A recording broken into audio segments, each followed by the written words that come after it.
Hi everyone, my name is Jingchao, a senior student at UC Berkeley majoring in computer science and data science.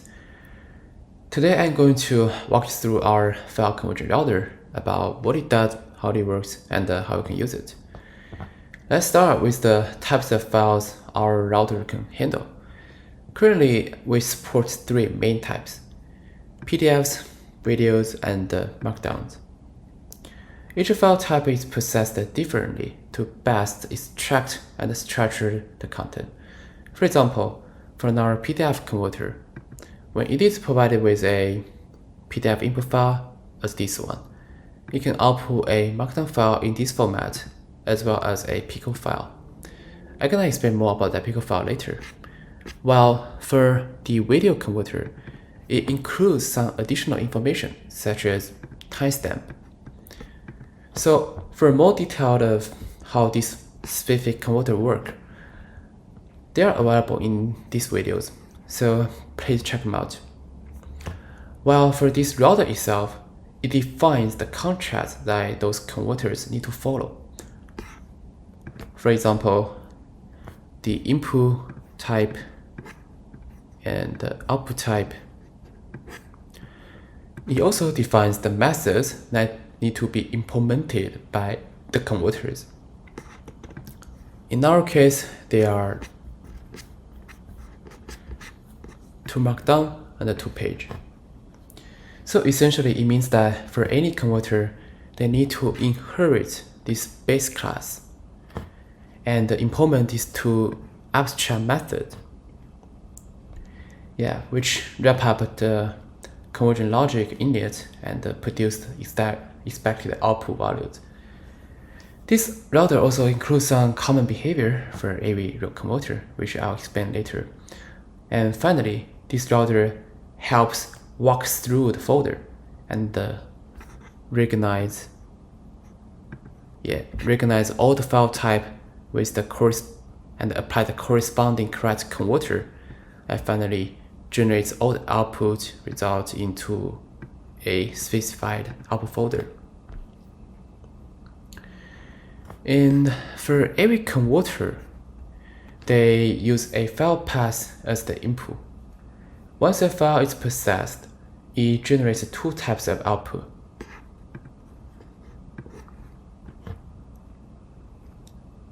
The first one is a markdown file.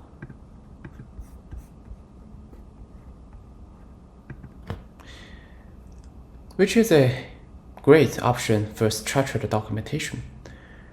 The second output is a pico file.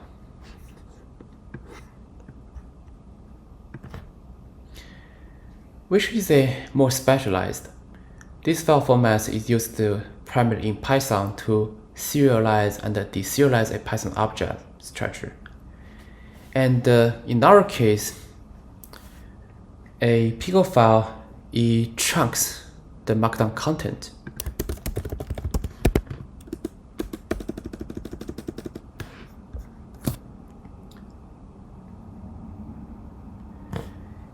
It chunks the markdown content based on the tokens and store these chunks along with metadata, such as URL, which can be incredibly useful for retrieval purposes in LLM tasks. So why do we need this router? Well, in the world of large language models, having structured and easily accessible data is crucial. By automating the conversion of various file types into this optimized format, we can streamline the preparation process for RAG tasks, making your workflows much more efficient. Now, let's talk about some of the side functionalities that enhance the router's capabilities. First, we have caching. This feature checks the hash of a file to determine if it has been processed before. If it has, the router simply copies the previous generated file to the output folder, rather than reprocessing them. This saves a significant amount of time and computational resources. And next, we have parallelism. So The router can perform conversions using multiple threads. This is configurable through max workers parameters in our config file as well.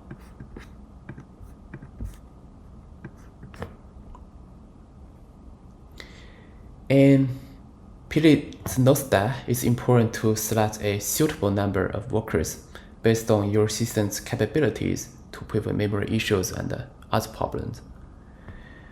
We also provide comprehensive logging.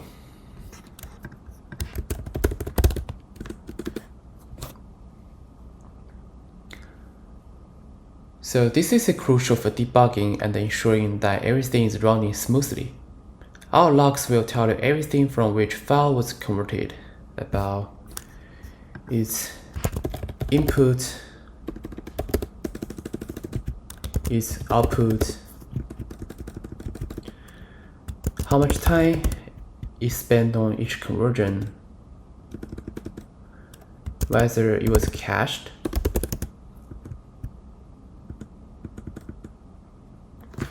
it also has other helpful information such as similarity percentage.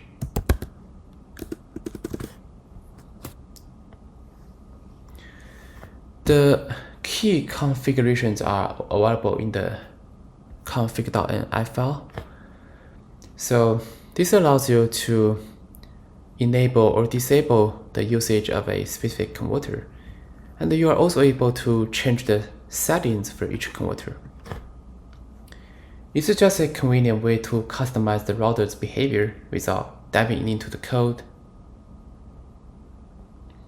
So to get started with using the router, all you need to do is run a simple command line instruction, for which you can find in our README file.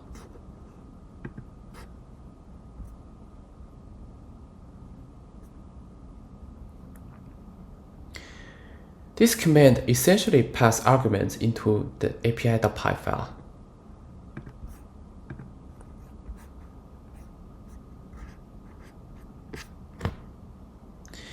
And speaking of, all of this information plus detailed configurations instructions are available in that README file. So please make sure to check it out for additional guidance. Some other helpful things to mention are that this code also has automated tests available under this folder, tests RAG, test rag.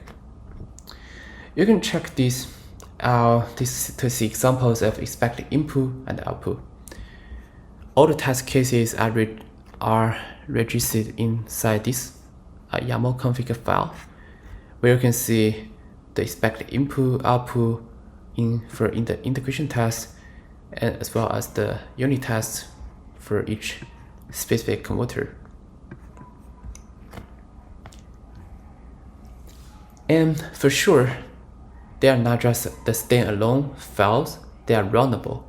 So you can find the relevant Python test files here.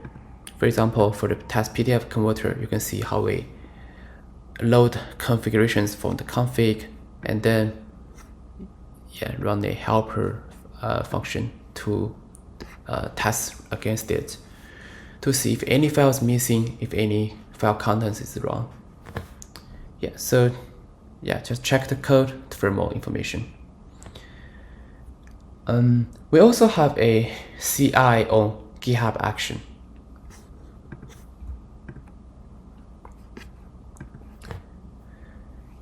Which runs the test automatically every time when we make updates to our mainline of the repo. It helps ensure that the current mainline code is working properly, and it gives you confidence in this house. You can find the GitHub action running history here on the action tab of our repo.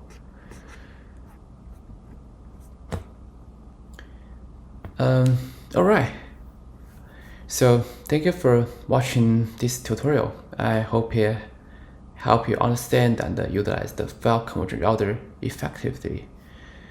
And don't hesitate to reach out with questions or feedback, and happy converting.